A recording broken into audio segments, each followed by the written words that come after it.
Hello, everybody. My name is Mahael Abdul-Qawi.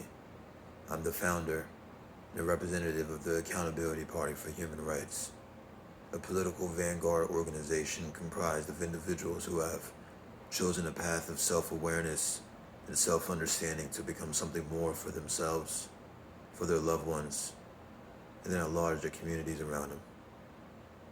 For this video, I want to talk about a certain somebody and how this somebody leads to my predictions for next year going forward to 2024. This will most likely be my last video of this year, and I want to thank everybody for the run. It was really good. Starting these videos have been a really good way for me to get out a lot of frustrations, but at the same time contribute a voice, contribute a truth to the overall fight and resistance right now that is going on against this corruption, this sickness that is spreading in the modern West.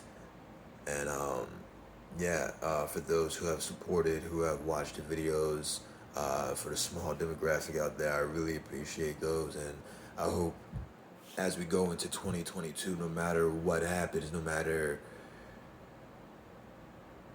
the challenges that we will face, we being the working class people, we being the everyday men and women, children, straight, gay, whatever you are, the people who are just trying to live their life.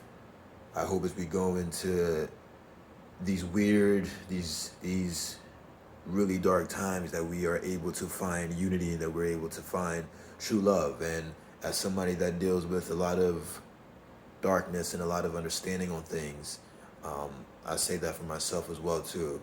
So I believe that the best way to fight these evils, to fight these corruptions, is to find your inner peace. But yes, so I got that out of the way. Thank you, everybody. So, back to this topic at hand, I would like to talk about Kamala Harris. As always, I've talked about Kamala several times, as always, because she's such a very interesting human being. She is, her as a political figure is very, to me, it's the biggest example of pandering since Hillary Clinton, because not only do they have a woman that they are trying to prop up as this first woman title for something, and that she's this hero, yet they're choosing the most incapable person for the job. If we're going to do this whole cultural politics and find a first woman vice president or a president, there are so many more capable, so more intellectual, so much more aware women out there who are able to do the job of being a leader and not even a follower, but more so being an obvious puppet. And recently, this past holiday break, Kamala Harris, she had an interview with radio host and personality Charlamagne the God. Long story short, he asked her who's the president, Joe Manchin or Joe Biden. She has a little hissy fit about it, and declares that Joe Biden's the president, she's the vice president. And it was cringe, but it was also a moment to me of a weak person trying to establish a title that they know for a fact deep down they don't really have. They don't have that authority, so they're having this little moment, this little spaz to kind of like, oh no, I am the vice president. And it's if anything, it looks sad. But for those who are aware, it looks sad. For those who are feeding into the hype, for those who are feeding into this culture politics, the reaction, not the response, the reaction from a lot of Democratic media and Democratic influenced influencers and politicians are craving this energy from Kamala. They're calling what is a spaz. They're calling what is a spaz a simple moment of leadership, and it's not. She's not a leader, and yet they're trying to label this moment of her silencing Charlemagne through her temper tantrum as her being a sassy, as her being a spicy and firm, setting her standards leader. But it's not that at all. So we have this growing bubble of pseudo hope that come next year, moving forward, she'll be able to carry this energy even more. She'll be able to keep the same energy. She'll be able to be sassy Kamala. And this is based off of different moments in the past where she's had sassy, stand her ground moments. Okay, that's cool. I would hope everybody is capable of standing her ground. That shouldn't be some wild achievement. Women aren't that weak and all where the minute she does it, we have to hail it as this is the grand sign of her being able to maybe become president one day and lead the free world. Come on. That's if that's the requirement, if that's what we're going to be praising as leadership quality, then the bar is really low and then we are really doomed. But we're also talking about the woman who fed into California laws that targeted against minorities, while she herself is a minority. Now, I don't use race as a talking point because I believe that race is a tool, and I've said this before in other videos. Race to me shouldn't be used as a way to come at people because it is an illusion used. And yes, there has been systematic oppression used from race, but at the same time, so the point that I'm getting at is pretty much that she uses her race at times for her advantage, while at the same time feeding into a system, especially if you look into California laws, where a lot of the laws and bills that have been passed in California have been specifically targeted against Afro-Americans and the Latino community. A lot happened during the 60s and 70s and the 80s, especially because of the Black Panthers.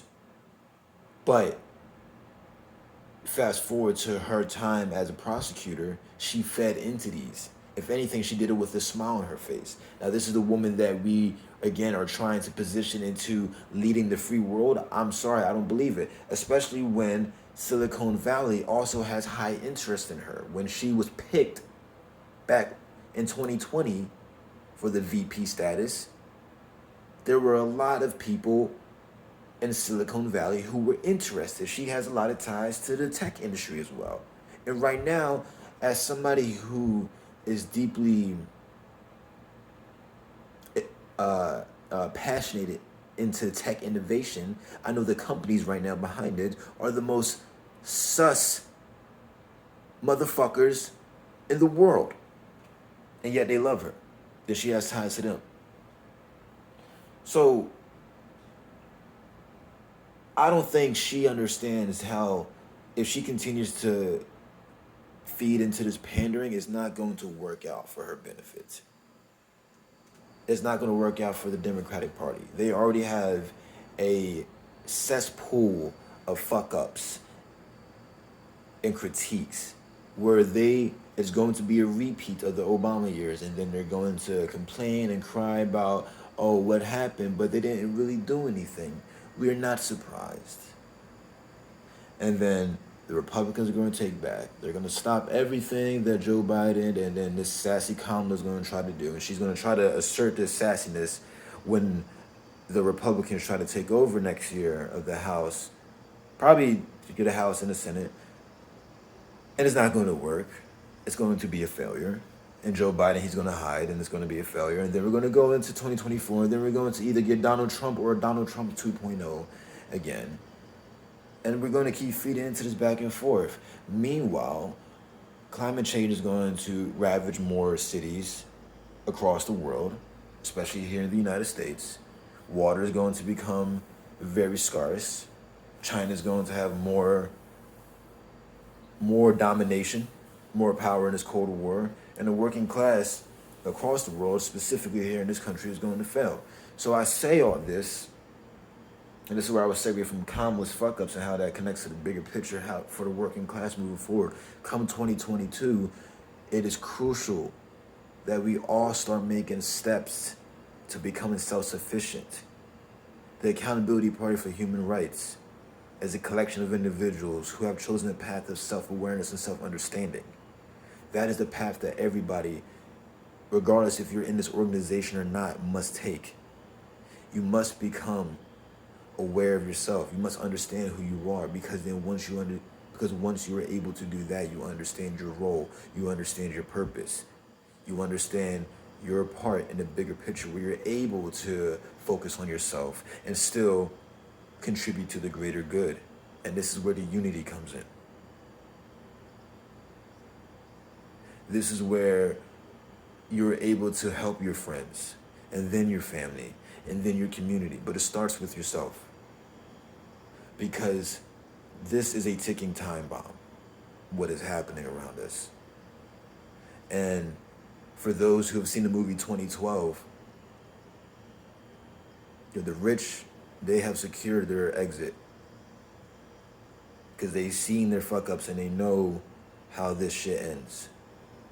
And they think that we don't, but we do know. The people know. And those who are trying to not know, please stop living the facade. It's okay. We have to accept this, and we have to embrace this.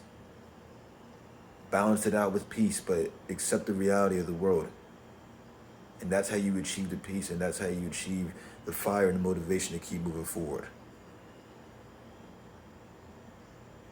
And probably, inshallah, as we move forward, we all can find a path forward that secures an opportunity for success, for something better. Because we can achieve that, even through the struggles. The struggles are okay, the challenges are okay, but we all deserve a fighting chance.